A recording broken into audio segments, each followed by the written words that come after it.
മലയാറ്റൂർ ഇല്ലിത്തോട് തമ്പടിച്ച കാട്ടാനക്കൂട്ടം ജനവാസ മേഖലയിലൂടെയാണ് കാട്ടാനകൾ സഞ്ചരിച്ചത്. നാട്ടുകാരും വനംവകുപ്പ് ഉദ്യോഗസ്ഥരും ചേർന്ന് ആനക്കൂട്ടത്തെ വനത്തിലേക്ക് കയറ്റിവിട്ടിട്ടുണ്ട്. വിവരങ്ങളുമായി ആസിഫ് മുഹമ്മദ് ഉണ്ട്. ആസിഫ്, സ്ഥിരമായി കാട്ടാനകൾ എത്തുന്ന ഒരു പ്രദേശമാണ് ഈ മലയാറ്റൂർ ഇല്ലിത്തോട് മേഖല എന്നാണ് മനസ്സിലാക്കുന്നത്.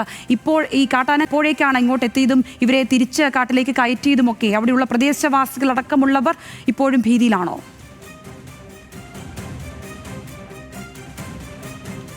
തീർച്ചയായും മലയാറ്റൂർ ഇല്ലിത്തോട് ഭാഗത്ത് പ്രദേശത്ത് കാട്ടാനകൾ തമ്പടിക്കുന്നത് പതിവായിരിക്കുകയാണ്. കഴിഞ്ഞ കുറച്ച് ദിവസമായി ഈ പ്രദേശം കേന്ദ്രീകരിച്ച് കാട്ടാനകളുണ്ട്. രാത്രി സമയങ്ങളിൽ ജനവാസ മേഖലയിൽ എത്തുകയും കൃഷി നശിപ്പിക്കുകയൊക്കെ ചെയ്യുന്നത് പതിവാകുന്ന ഒരു സാഹചര്യം ഉണ്ടായിരുന്നു.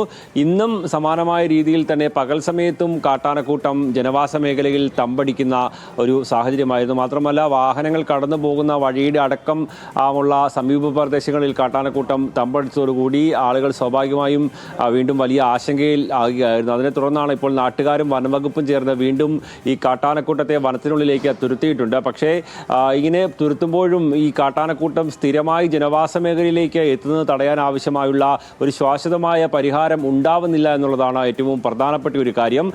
വേണ്ടത്ര ഫെൻസിങ്ങുകളോ മറ്റോ സ്ഥാപിച്ച് ജനവാസ മേഖലകളിൽ എത്തുകയും ആളുകളുടെ ജീവനും സ്വത്തിനും ഭീഷണിയാകുന്ന ഒരു സാഹചര്യം പൂർണ്ണമായും തടയാനുള്ള ഒരു നടപടികൾ അധികൃതരുടെ ഭാഗത്തു നിന്ന് ഉണ്ടാവുന്നില്ല എന്നുള്ളതാണ് പ്രധാനമായും നാട്ടുകാർ ചൂണ്ടിക്കാണിക്കുന്നത്. ഏതായാലും താൽക്കാലികമായി ഇപ്പോൾ കാട്ടാനക്കൂട്ടത്തെ കാട്ടിനുള്ളിലേക്ക് നാട്ടുകാരും വനപാലകരും ചേർന്ന് തുരുത്തിയിട്ടുണ്ട്.